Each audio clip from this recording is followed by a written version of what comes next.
Please go online here. We're online. Nice. All right. All right. I think we're online officially right now. Just give me 1 second. I want to see it over there. We are online. Folks, we should be online right now. If you can hear us and see us, I'd love to see. All right. More lurker than chatter, but hello. Okay, good deal. I see it. We got some folks online over here. Phew. All right, folks. Sorry about that. Took a second. I had to find my stream live key thing stuff to get this started over here. Anyway, ladies and gentlemen, the very first regular guy mountain biking YouTube live video.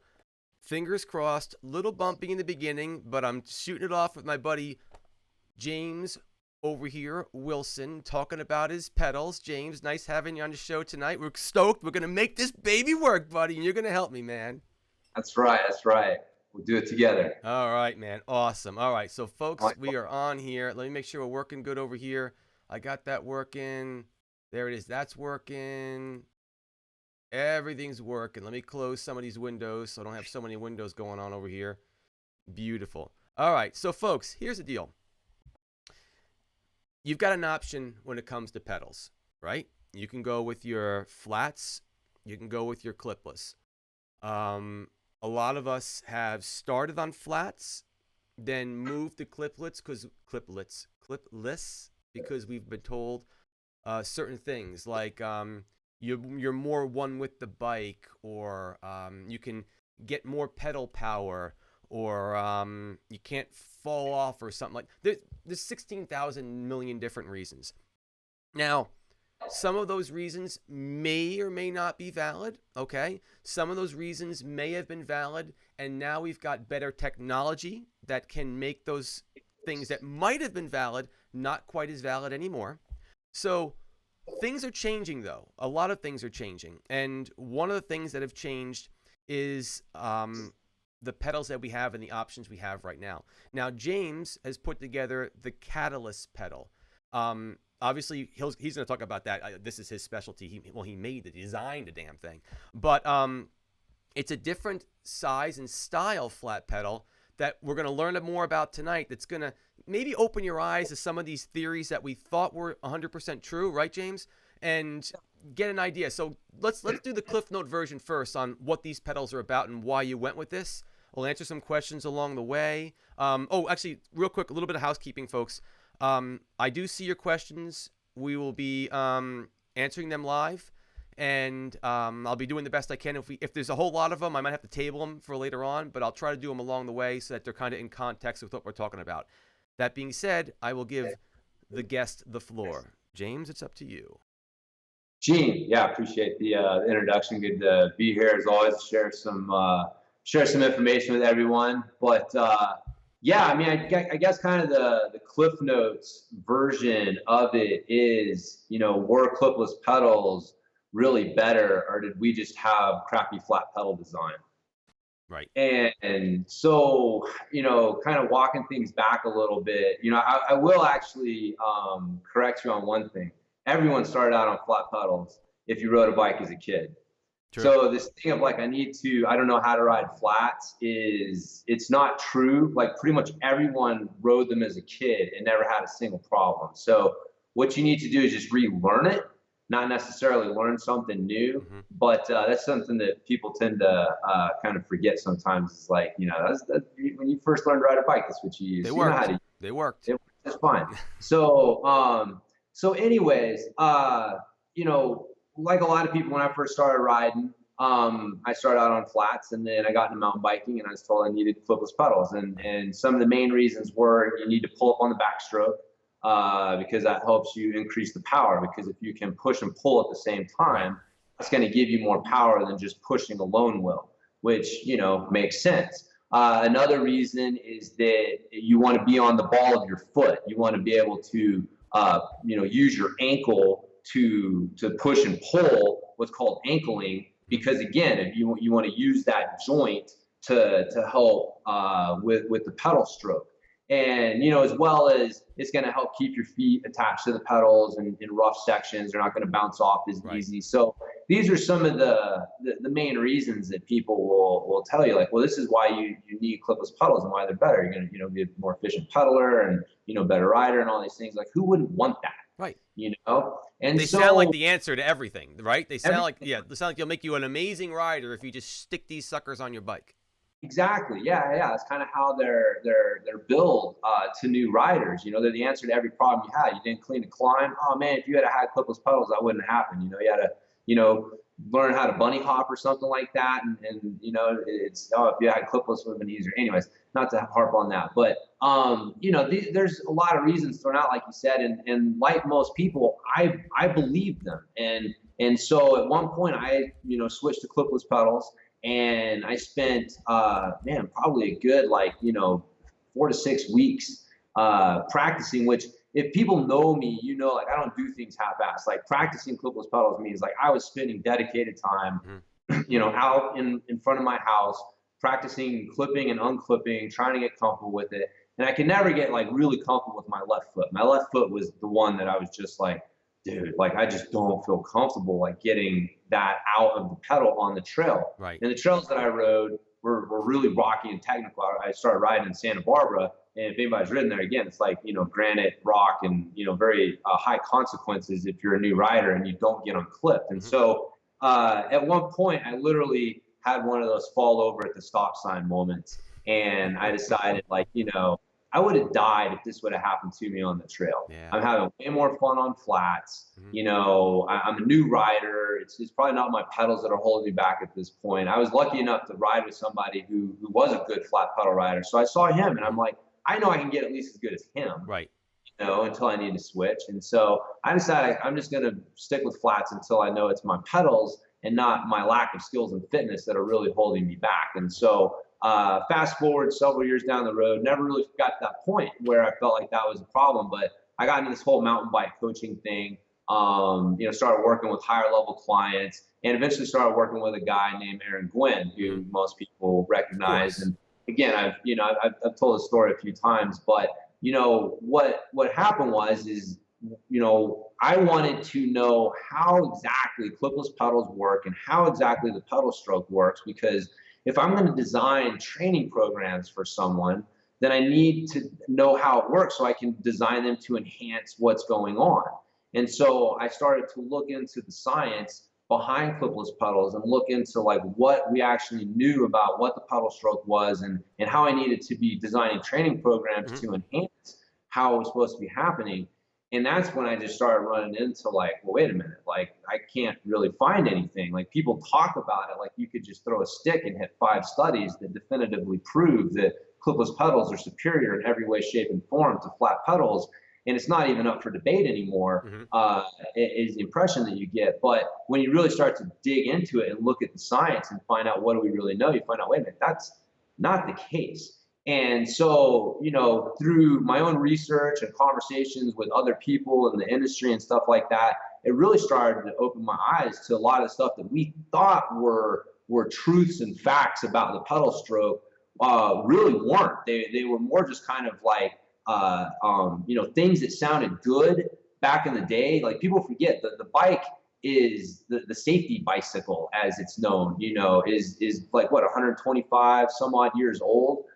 So what we know as the bike is a pretty relatively new thing. You literally had dudes in bowler hats and handlebar mustaches trying to figure out, well, how do you make the most of this new contraption? And without, they didn't have science, they didn't have ways to test this stuff, they didn't have ways to measure it. And so they came up with some conclusions like, well, it looks like running, so you want to push through the ball of the foot. And well, this is the industrial age and machines are everything. So we want to like try to treat the body like a machine to power this thing. So pushing and pulling, if I'm designing a machine from scratch, I'm going to push and pull. So, all of these things that sound good on the surface, but they didn't have ways to test it. You fast forward and you find out like, well, wait a minute, we never really dug into this and looked at this, and all this stuff is just, kind of taken as doctrine. And so, assumed that was the case based on. It becomes an echo chamber is what happens. Unfortunately, that's what happens. It becomes an echo chamber where everyone is just repeating what they heard from the person before them. And we were talking about this before, like, being ignorant about why you're right is only marginally better than being ignorant about why you're wrong. because until you've really looked into something, it's not your knowledge. You know what I mean? It's like if someone tells you something, and obviously you have to start. You can't research everything in the Right. world. Right. That's why you have to, like, we make conclusions. Hey, this guy looks trustworthy, and so I'm going to trust him. Right. Right. But at the end of the day, if somebody comes to you and starts presenting some evidence, it's like, well, wait a minute.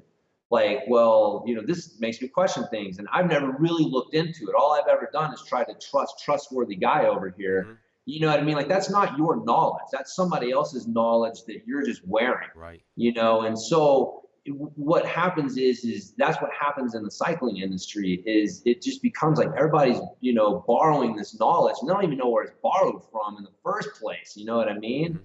And so you end up with these things just being repeated over and over and over and over again. And so, like I said, though, but the science, clearly shows that you don't need to pull up on the backstroke. There's been 2 studies that have shown that, which makes it important, because when you have one study, that's okay, that suggests something. But when you have another study that replicates the same thing, like, that's starting to become pretty significant. Like, in the world of science, that's pretty strong evidence. So you have 2 separate studies that show you don't need to pull up on the backstroke. There's a study that shows that pushing through the ball of the foot is not better than the midfoot position. This whole ankling thing is not necessarily the right thing. And so, again, like, people, there's places on my website at pedalinginnovations.com where you can check out the science. I've got the Flat Pedal Revolution Manifesto. You can just Google that and find that. Mm-hmm. Again, a lot of the science and the stuff like that I'm talking about here. But my point is that when you step back from things and you look, okay, wait a minute, what does the science really tell us? And what are the movement principles off of the bike tell us? Because that's another very important thing. One of the biggest lies the cycling industry ever got us to believe was that just because you throw your leg over a bike, it's different. Mm-hmm. I mean, how many times do people just dismiss what's being said? Well, it's a bike, it's different. It's like, it's not different. It's the same body, the same movement principles apply, the same energy systems, the same nervous system. It's just a different application of the same stuff. And so, looking at the movement principles and how the body works, and you come to a much different conclusion than what the standard party line for the cycling industry is that's used to sell clipless pedals to people. And so, at the end of all of this, is the Catalyst pedal. Yeah. And the Catalyst pedal was literally an inspiration of mine on the trail one day when I was wondering, why don't I need special shoes to squat and deadlift in the gym?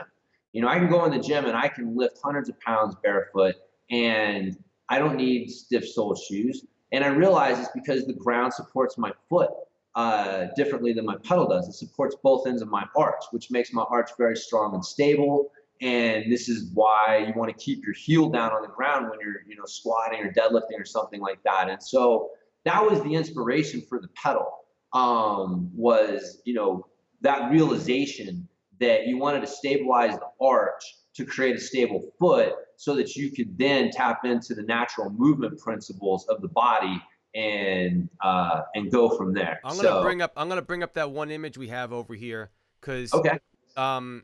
This is a really good image. So folks, on James's website, I'll give you links and everything like that. You'll see this image, and basically it's actually 2 images. I put them together. But what you're gonna see here is one shoe with a smaller pedal, lower right-hand corner, and then the upper left-hand corner is the Catalyst pedal. And you're going to see the foot, the placement on the pedal, and I'm going to stop there because I don't want to misspeak. I'm going to let James take it over. But James, you know what pictures I have on right now, because this kind of goes along with what you were just saying, because I learned a lot about the pedal stroke. And you actually mentioned something about deadlifting. And when you lift and you do a deadlift, you don't do it on your toes, you do it on your heels. And that really resonated to me deeply. And I'm using that when I try to get through sections and climb up hills and do things. I'm thinking about, no, I'm actually doing a deadlift, and I try to position myself, and your pedals help me do that. But let me stop and let you take it from here and explain those pictures better. I'll tell you what, we can go back live, because I have a live demonstration that I can do with my pedal that I have right here that'll actually do a better job of it. And so, so a couple things, backing up real quick. The One of the things that a lot of people in the cycling industry don't realize is that the lower leg works in two different ways. And it works in two different ways depending upon if the foot is coming off of or breaking contact with what it is on, or what it is, what is touching. And so, for example, if you're running or you're walking or you're jumping or something like that, your foot is breaking contact with the ground. And when it does that, you do want to finalize that movement with a push through the ball of the foot to break contact with the ground. But your foot works in a totally different way when you are not coming off the ground. So like I was saying, like when you're squatting or deadlifting in the gym, then, this is why a good trainer will tell you, don't come up on your toes, because you want to have your foot flat on the ground so that you can drive through your whole foot, especially your heel, Right. because that's what helps recruit your hips, which are the biggest, strongest muscles in the body. And so when you look at the bike, you see this dynamic thing happening, right? But what is really happening is you're not going anywhere. The bike is carrying you through space. You're not projecting your center of gravity through space. And so that's why pedaling a bike is more like squatting or deadlifting than it is like running or walking, because since your foot is not breaking contact with the pedal, then you want it to act in the way that it would if it's not breaking contact with something. Like I said, more like a squat or deadlift. And so this assumption of being on the ball of the foot was a false assumption. It seemed good on the surface, but again, it was a false assumption that when you understand movement principles better. And so all of the pedals out there have been designed, like that picture that you showed, Right. to be under the ball of your foot, so that they're relatively small, because Right. you don't need a very big pedal if all you're trying to do is get under the ball of the foot. But here's what happens when you do that, right? So here's a Catalyst pedal, and special gold color. We do special color runs. You got me jealous. Every few months, and they are limited. So when we say they're limited, get them. They are limited. But anyway, so showing you with my Catalyst pedal here. So let's say this is the arch of my foot, right? And if I get on my pedal here and I have the front and back of my arch supported by both ends of the pedal, you can see when I start to push down, I have balanced forces going into the pedal. Right. Right. Now, as soon as I move even a little bit towards the ball of my foot, and there's nothing under the back of the arch, and I push down, this happens. I get these uneven forces going in. This is why when you're on the ball of your foot, you get this extreme toe down posture, because when you come over the top and you push down, you're literally trying to kick your foot off the pedal. You're not pushing down, you're pushing forward. You can't push down. Your foot, the way your foot is supported and aligned, doesn't allow you to push down. So you're pushing forward. And so, but if you get your foot supported properly, you get the whole thing supported, both ends of the arch. Now when you come over the top, Right. you're able to push down. You don't get this toe thing going on. So there's several benefits to this. One, it allows you to recruit the hips better. There's another study that I have referenced on my site and in the Flat Pedal Revolution Manifesto that shows that the hips are the prime driver of the pedal stroke, not the quads. There's this, just again, this kind of just false assumption in the cycling community that the quads are the most important muscles in the pedal stroke, and we need to be trying to optimize them, when it's not. It's the hips. It's the hips extending. It's using the glutes and the hamstrings together to extend the hips that's creating the powerful motion that we want. And you can't recruit your hips effectively unless you have that balanced foot and you're able to drive through your heel as well as the front of the foot. So when you're on the ball of your foot and you don't have the back, you don't have your arch supported properly, you're literally hindering your hips from being able to function properly. You can't use them to create power the right way. Right. So you're also not getting this going on here. You're able to pedal. I'm able to pedal through rock gardens and stuff that I would never imagine pedaling through on normal flat pedals, because you're able to dig in with the heel as you're coming over the top, and you're not going to flip over the top of the pedal if you're digging in with the heel as you're coming down over the top. And one of the side bonuses to all of this is the extra comfort that you get from it. Two things. One, you're taking stress off the knees. There's actually a blog post the doctor wrote about the results. He was a regenerative medicine doctor, or is a regenerative medicine doctor, and he has a patient coming to him for knee pain, and he was treating him and said that everything was good except for cycling. Whenever he would go ride his bike, he would have the knee pain come back. So he got the Catalyst pedals, started using the midfoot position, the Catalyst pedals, and his knee pain went away. Nothing else changed. Yep. And so the doctor wrote, I don't know this guy from Adam, you know, and he has no association with me, but he felt compelled enough to write a blog post after looking into the science and what I was saying about this pedal, saying like, yeah, that dude's right. What he's saying about that pedal and the problems that you're creating with the leg by trying to just be on the ball of the foot, the dude, he's right what he's saying. And so you're taking pressure off the knees, you're taking pressure off of the ankle and the plantar fascia and the calf, you know, these high stress areas. And you're also not jamming your foot forward into your toe box with every pedal stroke. So your toes don't go numb. Your feet are extremely comfortable and fresh. Like I was thinking about this the other day on my ride. I was like, it is so nice for me to not ever have to think about my feet. Right. My feet don't move, because when they're supported properly, they're not like shaking around and moving like they normally do on regular flats. And I don't have to worry about getting unclipped. You know what I mean? Like, hey, even the best clipless pedal riders, they have to be cognizant of situations where they might need to be a little more on the ball than not. But that's mental juice that you're taking away from your riding. I don't have to worry about my feet hurting. You know what I mean? To just be able to put all my mental juice to the flow and enjoying my ride and not my feet is great. Cool. I mean, I trade anything on my bike. I've thought about this. If you told me like you can only keep one thing off your current bike, it'd be my pedals. Like I'd trade you my dropper post, I trade you my bigger wheels, I trade you my rear suspension. I trade you just about anything on my bike before I gave up my pedals, because when your feet are supported properly, man, everything else just works and feels so much better. So anyways. Once I started talking more and more about this and got into the pedals and started talking amongst my little, you know, crew of folks, I didn't realize how many people were already using them. And a lot of them had referenced the fact that their knees don't hurt anymore. And it wasn't a fluke, right? I mean, like a good couple people have said, you know, Gene, you know, I'm using those too because I've got a set, thank you, and they're rocking. My biggest love for them is exactly like you said, the rock gardens. I just plow into that stuff now because I feel so much more at one and supported on the bike. So that was my first pickup. But for a lot of my friends that I've talked to, they've all agreed that their knees don't seem to hurt anymore and they can ride more because of these pedals. So can you give a little, you know, juju on what is it? Because they can move a little, what or is there less pressure on the knees? Why is that better? It's stress through the knee. Like you're creating force in the hip, and you're transferring the force from the hip through the knee. And there's obviously some muscles around the knee that are contributing, but the biggest contributor by far is the hip, right? That's the biggest power generator in the body.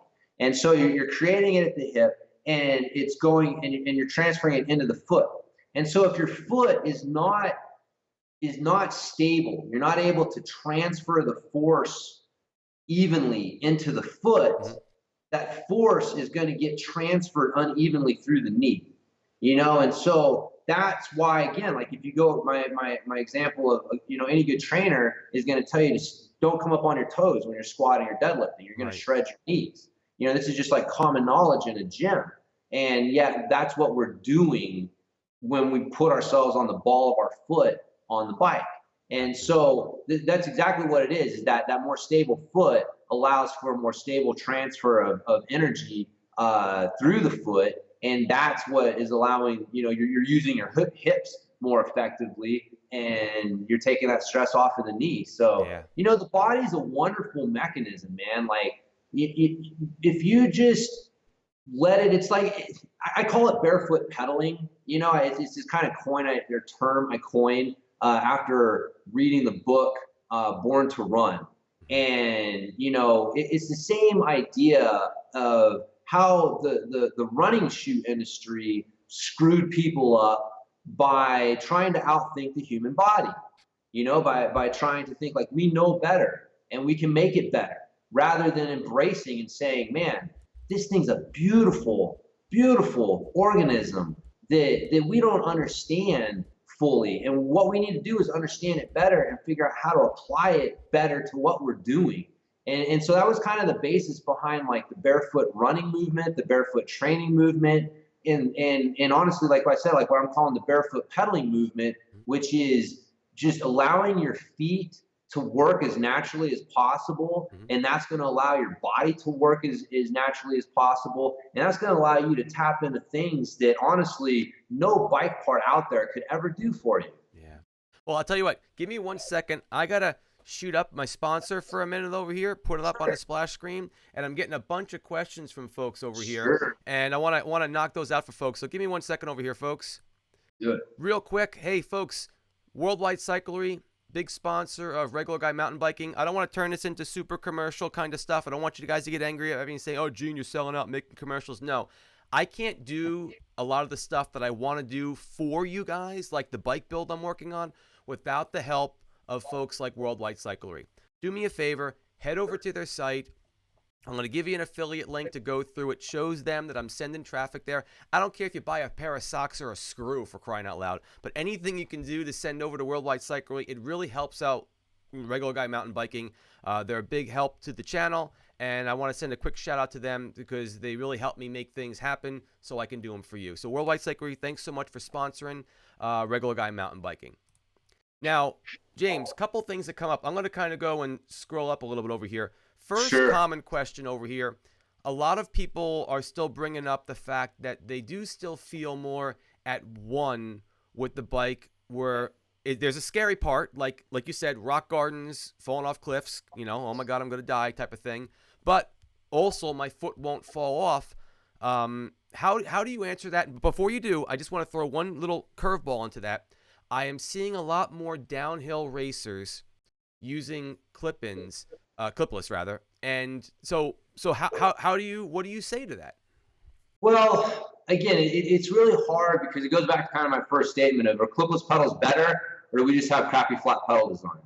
Okay. And fair. honestly, I don't know how to describe this. Like, this is the thing. Like, the Catalyst pedal is a truly grassroots thing.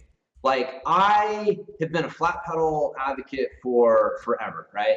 And I had this idea, and I'll be totally honest with you, I didn't want it to work. I didn't want it to be right.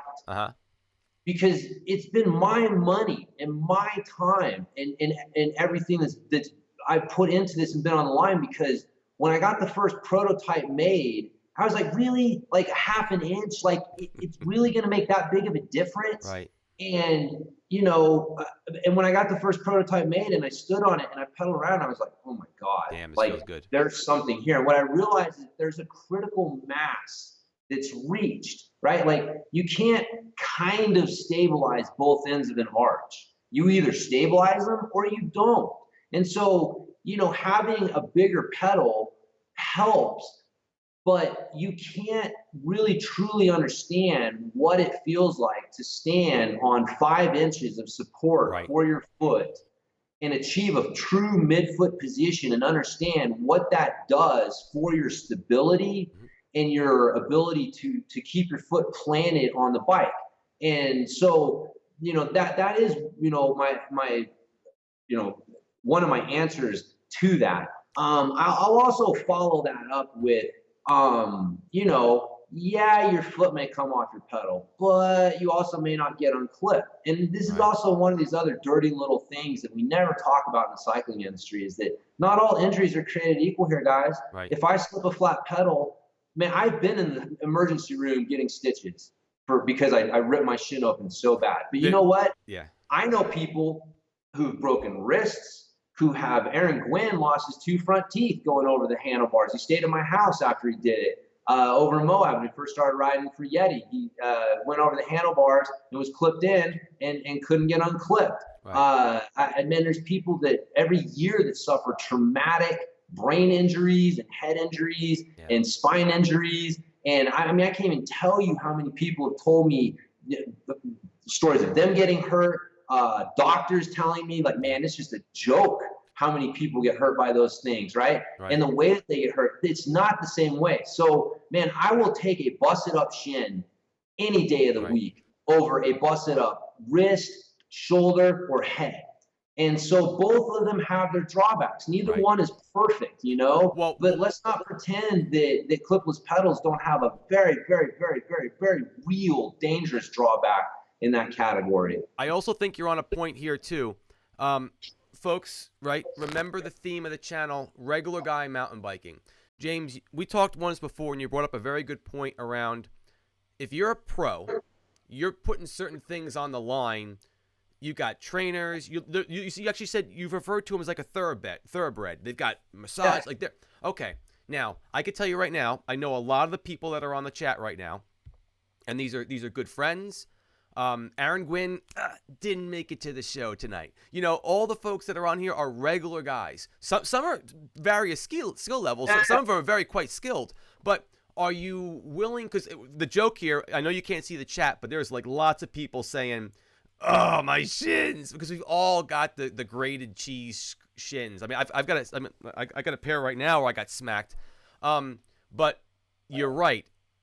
That pain is a hell of a lot easier to stomach up than your knee getting twisted or you're falling because you're locked into pedals. So folks, I'll be curious, you know, again, James can't see the chat, but what's your opinion on that right there? I mean, we're all joking over here because we've all gotten our knees smacked by pedals, but are your injuries worse because of clipless or what? I agree with you, James, on that one, because you can really get pretty hurt over here and you're stuck. I'm not saying that flats, man, honestly, like I'll tell you right now, like I have a friend who went over the handlebars and broke his neck and he was riding flats, you know? And so I'm not saying that flats are 100% safe, and I'm not saying that clipless are 100% dangerous, but when you break it down and you look at it like statistically, you know, the amount of traumatic head and, you know, major injuries are directly related to clipless pedals. Now, obviously, that's going to be because a lot more people are riding clipless pedals as well. Right. But,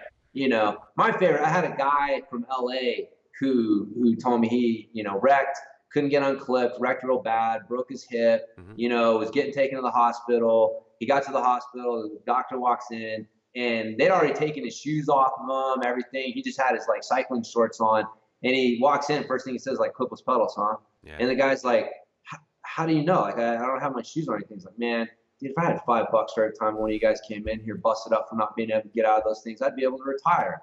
And anyways, it's mind boggling. I think it's kind of, I don't know what the right word is, man. It makes my stomach feel not good. Like when I think about being associated with an industry that really won't talk about this. And this is the other thing is if you say that you got hurt from clipless pedals, you're immediately shouted down. It was never the clipless pedals' fault. It's always your fault. You know what I mean? Like, well, you didn't have the tension set right. Yeah, you don't know how to unclip right or something like that. Yeah, you didn't have the clip right, or you know what I mean? It's like this battered wife syndrome where it's like it's never the dude's fault. It's always her fault. And it's like it's the same thing with this. It's like, man, how dare you bring up that clipless pedals hurt you? You know, it was not their fault. Yeah. And it's like, no, it is. It is. You know, this technology has been pushed on people for, you know, really no reason. And other than just to kind of, I don't know, just, you know, I think that there are people who just don't understand, you know what I mean? Like, I don't think the clipless pedal industry is evil. You know, that's not what I'm saying at all. What I'm saying is that there's a lot of people who don't really understand, and it's not in their best interest to understand because, you know, if you are, you know, I had a guy tell me when I got into this early, kind of a guy who's been kind of mentoring me on the business side of thing. Like, he called the catalyst pedal a disruptive new technology. And I kind of laughed because I'm like, man, it's just a flat pedal.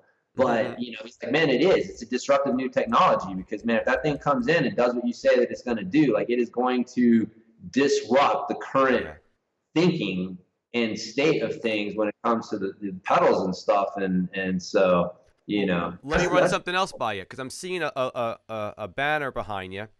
Yeah. The 510. So let's throw something else into the mix. Technology's getting better. Everyone I've talked to, because I've done a bunch of these shows on just flats and clipless in general, and now we're moving into, you know, now the catalyst pedal discussion. When I talk about this, the common thread across the board is everyone agrees you need a set of, I'm pointing to your logo over here, you need a set of the 510s. Mm-hmm. So, we've talked about your pedal, better platform, stability, all that stuff is great. I think we need to toss a little bit of this towards you need the proper equipment in general to ride a bike. And I think going out with your tennis sneakers, you know what I'm saying? Because when and I'm going to say one more thing. The only way you can use clipless pedals is with a clipless shoe. You can buy a crappy one, but you still have to have a clipless shoe. So it's at least designed for that. Flats, again, you can go out there with your Tivas and do it, and Right. that's stupid. So what do you think on the shoes? Yeah, no, I agree. I think one of the points you made, a lot of people's experience with flat pedals is going out in their tennis shoes on the crappy flat, plastic flats that came on their bike, and then, trying to draw conclusions as far as like what riding flat pedals is like off of that. When it's just like anything else. You need to get the right equipment, Right. and the shoes definitely make a big difference. And I will say again that as I'm getting into this more, I'm starting to realize that. When you're not fighting that forward pressure, right? Like I still love my 510s, but the main thing is having a shoe that has a flat featureless sole that's going to let the pins get good purchase. Preferably something with a thin sole. Like that's the other thing is that myself and a lot of other people have commented like the impacts, the 510 impacts are too thick. Like those soles are just so thick, and they're thick because you're trying to support an unstable foot on other flat pedals. Once the platform itself is stabilizing the foot, you no longer have to look to the shoe. And in fact, you want a shoe that's going to allow your foot to move and articulate naturally. Which, if you look at any of the barefoot, training barefoot running shoes, they're thin soled, very pliable. And you're looking for something similar to that in your riding shoe with the catalyst pedal, because that's what's going to work best with it. And so, I like the 510 free riders, and the Spitfires are I don't know, they're expanding their line, so they've got a bunch of different ones coming and going. But I will say that I do wish that someone would step up and make a legitimate trail rider flat pedal shoe. That'd be a godsend. I do get a little tired of being insulted by the cycling industry, assuming that everyone who rides flat pedals is like, wanting to go kick it at the coffee shop after ripping it at the skate park with their friends. You know what I mean? Like, we're not all like, freaking 20-something-year-old downhiller skater pump dudes that, you know what I mean? Like, we could use a shoe that looks like an adult would wear it, and that is purpose built for. I mean, you look at like the clipless pedal shoes, and man, those things are like purpose built machines, and we could have a much better trail rider flat pedal shoe if somebody would have a little more imagination when thinking about the average flat pedal customer. Because I don't think it was funny, man. Like Pink Bike, which if you don't know, it's like they are the big giant elephant in the room when it comes to mountain bike media. Like there's them, and then there's like everyone else. They did a poll asking about flats and clipless, and almost 60%. I mean, it was like well over 50%, approaching 60% of the riders who responded said that they rode flats only, like exclusively flats. So like the majority, and it's funny that the cycling industry just continues to insist that flat pedal riders are this, this small minority, and that we're all downhillers and slope style dudes and stuff like that. And so anyways, I think that just kind of helps stunt the growth of the flat pedal industry a little bit, is that the industry itself has no imagination of who's riding their products. I mean, you look at any flat pedal ad. I mean, how many flat pedal ads have a guy pedaling up a hill? You know what I mean? None of them. They're all like some dude ripping down or something like that. So again, and that's fun, but it's just, again, it just shows you what the cycling industry and the message that they're sending over and over and over with the media and stuff and stuff. So anyways. Well, here's another good question I want to send you, because actually when I started using these pedals, I got the same question from my friends. And can you hold up that pedal again? Like This. Yeah. So, folks, one of the questions that I just read over here is that people were saying, well, it's such a bigger pedal. Do you have more to get hit in the rock garden? And when I told my friends, I go, guys, first of all, look at how thin this pedal is.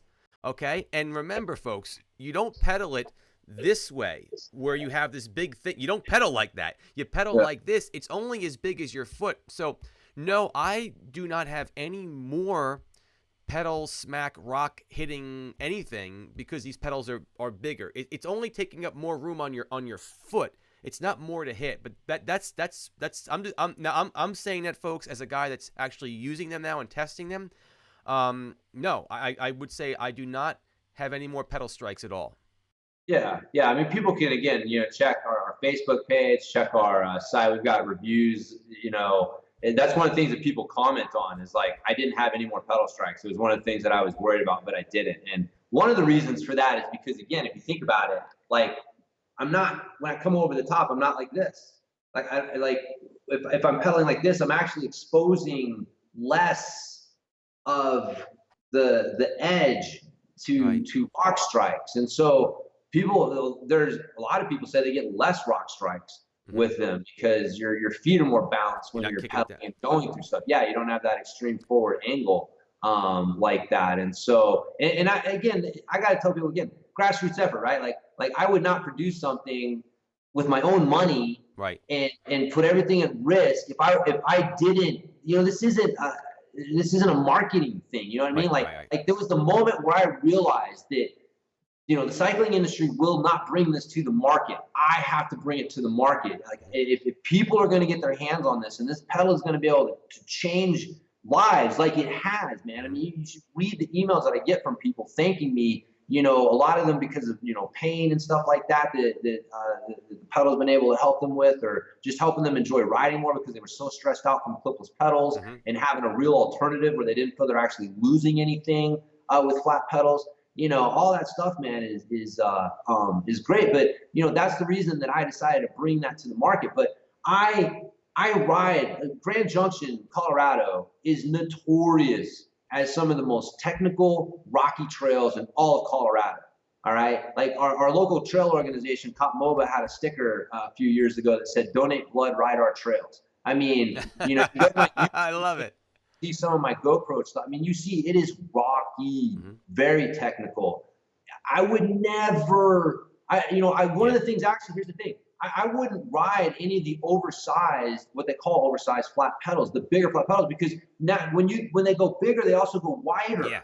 right? And so none of them are big enough this way, and they all get longer and exposing more pedals to rock strikes. So I wouldn't ride something like the VP Harrier because of all of the extra pedal Mm-hmm. that was sticking out from the side of my feet, or how it made my feet go wider and exposed me to more rock strikes. Mm-hmm. And so that's the reason I made this the size I did, is it disappears under your foot. Yeah. It's And only. Yeah.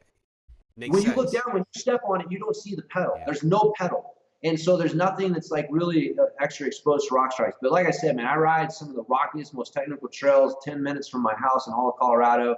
And I would never have produced a pedal that created more rock strikes because, brother, I have gone flying over the Right. handlebars before from clipping a pedal at high speeds. Like, I am very paranoid about it. So no, Well, let me run this one by you, Carl, our buddy from My Hero Day. You know Carl. He's checking out a set of your pedals over there. He's online. He had a couple good questions. Two of them. One, clipless. So are they bad? How do they hurt your knee? Okay. And the other one is, let's say you are that dedicated hardcore racer, cross country racer. What do you think about clipless now for that? And I'm going to add to that because one of the things that came up once was someone mentioned this, and if you think of how much when you go cross country riding, we all want to be crazy, jumping off of stuff, but most of our ride is either just riding flat or climbing hills. And there's a little bit of fun stuff, depending on where you live. So taking that into consideration of what a cross-country race is, it's a lot of climbing stuff because it makes it harder. All that stuff I just threw at you, where does the flat pedal fall in? No, good question. So the clipless pedal, there's a couple things that cause problems with the foot, and one is that they're 9 times out of 10 they're being positioned under the ball of the foot. Now being positioned under the ball of the foot, that's a kind of a problem. You can do that on flat pedals as well, and you're also going to create some problems with that because it being on the ball of the foot is what's putting the extra stress through the knee and not allowing you to recruit the hips and apply force through the foot as evenly. And so since the clipless pedals like lock you in that position, and that's then that they kind of contribute to that. Now obviously you can move the clipless pedal back. They do have some mid-foot clipless pedal shoes and adapters, so you can get to that mid-foot position. And so you can, in some ways, equal out those forces on the knees, but you're still running into two problems. And one is that the body does not like repeatable motion. Like every time you walk, every time you move, there's these micro variations in how you move, and these micro variations in how you move are both they help distribute stress so that you're not wearing out just the same joint the same way over and over and over and over again. And it also allows your brain to learn. You watch a baby learn to walk is an extreme example of this, of like going from doing this, every time it does this, the brain's learning. You know what I mean? So it's using those micro variations to help it. And so when you clip your pedal, when you use a clipless pedal, your foot's in the exact same position, every pedal stroke, every ride, over and over and over and over. For a machine, that's great. For a human body, that's not great at all. That's why like using machines at the gym versus free weights is not one of the reasons. It's not as good for your joints, right? And so so you have that problem. And then you also have, and this is what's funny too, is that people are like, oh, I'm attached to my bike. And it's like, you have float. You know what I mean? Like you're not actually really attached. Like that attachment point is not as solid as planting your foot on your pedal. Like when you get your foot planted, especially on the catalyst pedal, and you go to move it, it doesn't move. Right. Yeah. Like that's being planted. I've noticed that. Yeah, you're right. Right? When you're in a clipless pedal and you have that float, like that's not being attached. And so you have to twist your foot in an unnatural way. You don't have an actual like solid purchase. Like, yeah, you got the super stiff sole, but what you're applying force into, you're driving into this unstable little move. And another thing, again, just movement principles that drive me nuts. Like people in the cycling industry, like they're like, oh, do this. It's like, man, you don't understand just basic movement stuff. Like the body doesn't work in straight lines. It works in spirals, right? So like when you're squatting or deadlifting and you're driving your foot into the ground, even when you're running or walking, all right, when you're driving your foot into the ground, it's not a straight force. There's a rotation through the leg, a screwing motion through the feet into the ground. If you created that screwing motion with clipless pedals, what'll happen? You'll unclip.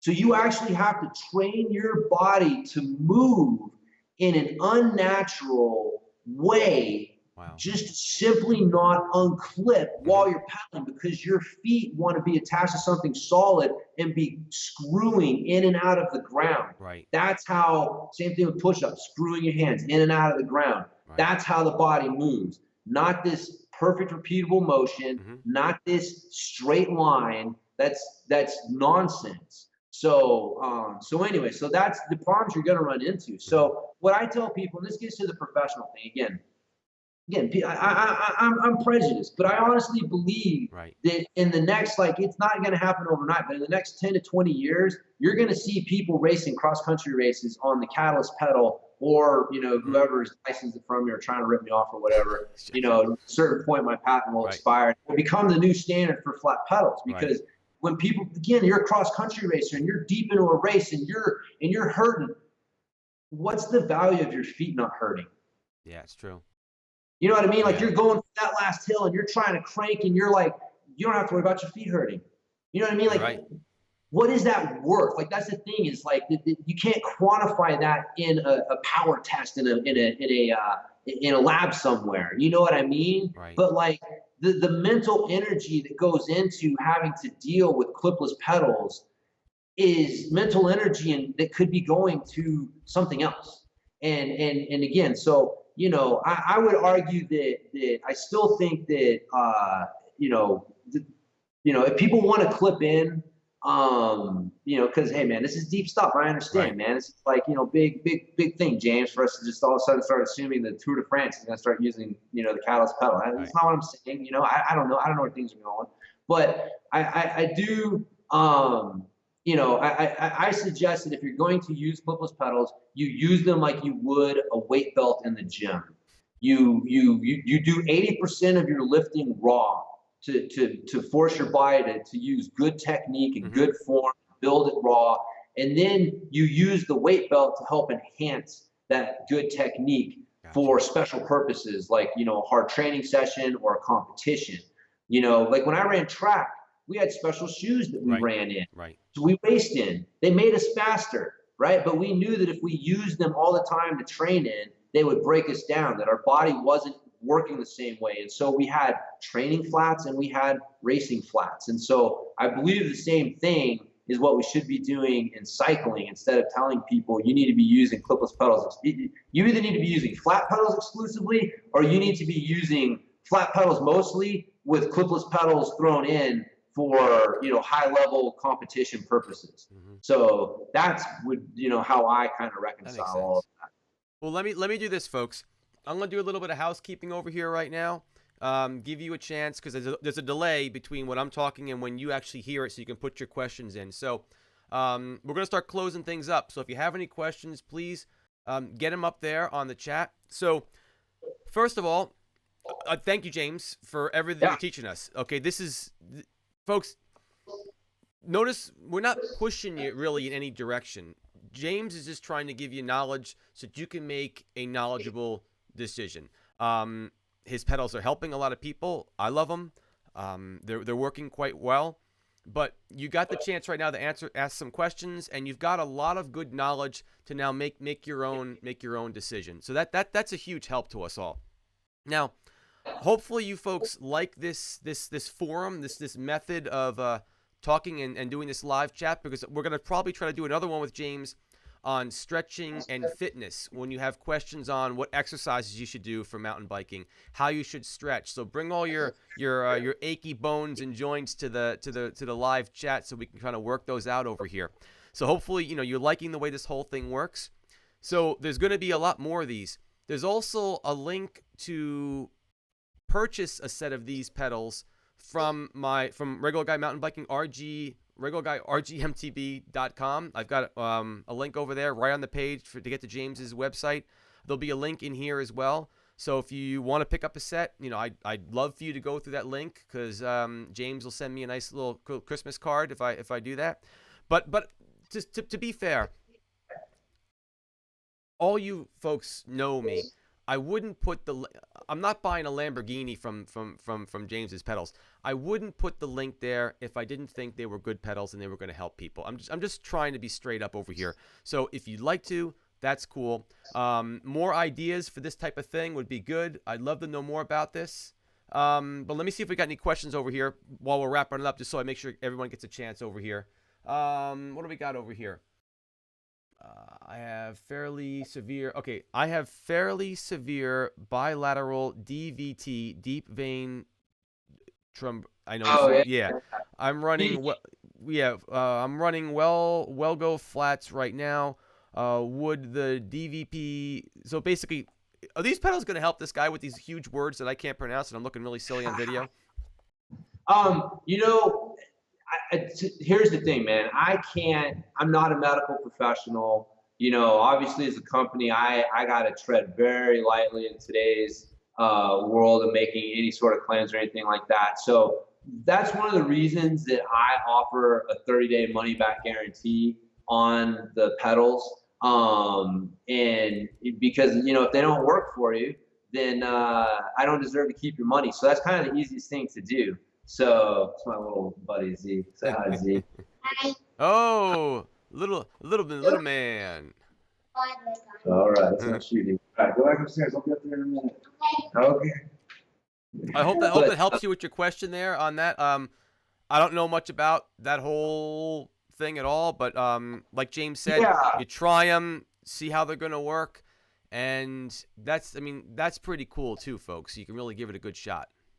yeah, and honestly, man, it's not a gimmick. This isn't like one of those like 30-day money back guarantees, but you got to send it back in the box like as new condition. Like I should show you some of the pedals that we get returned. Like we don't get a lot. Here's the thing: we sold almost 4,000 of them so far Wow, in dude. over a year and a half. Again, total grassroots effort, man. Like just just riders word of mouth. Again, they're helping people, and so it's growing. But I offer this 30-day money back guarantee, and we've had less than 30, probably around 20 returned out of that, which is just crazy That's a good percentage. when you That's great think about numbers. it, right? And so we do get some return, but man, there's no questions asked. And in fact, we've had people hit us up like a couple months after the fact, and we'll refund their money. Like honestly, if people are not pumped on these pedals, I don't deserve to keep their money, and you can have them back. And I just, again, like I'm a regular guy mountain biker, right? Like the cycling industry drives me nuts. It is like some of the poorest service, some of the you know what I mean? Like some of the products and stuff that get out on the market, like, the quality of it, like what, did they really test this all the way? Just denying and not taking responsibility for things. All these things, like just, I've been through them. I've experienced them. I've been on the other line trying to get my freaking warranty taken care of and just feeling like, these people don't give a crap. They've got my money and they don't care. And man, I swore to myself that is not how I'm going to treat people. That's not what I'm going to do. And so, like, my goal, along with giving you the best pedal, is to give you the best experience with anyone in the cycling industry. Like, man, we take care of people. We want to make sure that you're pumped, and if you're not, then we don't deserve to keep your money. And that's not a gimmick. That's just because I believe in what we do. And I think if you want to try it, you should be able to try it without risk. And so there you go. Dude. That's stand up, dude. That's awesome, especially because you're really asking someone to make a pretty big change. They may really be committed to what they're using, and it's an investment, but I think it's a smart investment. On that note, folks, I think we're going to wrap things up over here. Honestly, this went for about an hour, and I'm loving it. I feel like we just started. This is awesome. Folks, we had a lot of people. We had a lot of people tune in, dude. A lot of people tune in. A lot of great questions. This was awesome. Talk about a successful kickoff to the very first Regular Guy Mountain Biking live bike chat. I couldn't have thought of a better guy to do it with. James is an awesome friend, and you should have heard me. He heard me all with a nervous voice. I'm hoping everything's going to work. Yesterday, he's trying to calm me down off the cliff. He's like, Gene, it's going to be all right, because we did a practice run and everything. But let's wrap this puppy up over here, James. I thank you so much for being on the show. We'll have him on again doing some fitness stuff. Thanks a lot for joining in, everybody. Keep the party on the pedals, maybe the Catalyst pedals, right? Yeah. We'll catch you folks later on. Heck yeah. If anybody's got any questions, want to follow up, you can check me out at pedalinginnovations.com or bikejames.com. James at bikejames.com. I'm happy to answer questions, because, like I said, I don't care about being right. I just want to help. I just want to know the truth, and I want to help people understand the truth so they can make an educated decision. And if people tell me something different, then I'll change my mind. But so yeah, I just want to help people out. So appreciate the opportunity. And I will have links to everything he was just talking about. Once this thing is done, YouTube's got to do some magic mystery stuff to it. So it'll actually be out tomorrow with some links and description and stuff like that. All right, my friends, good night. Have a good one, and we'll catch you later on. Bye-bye, everyone. Bye.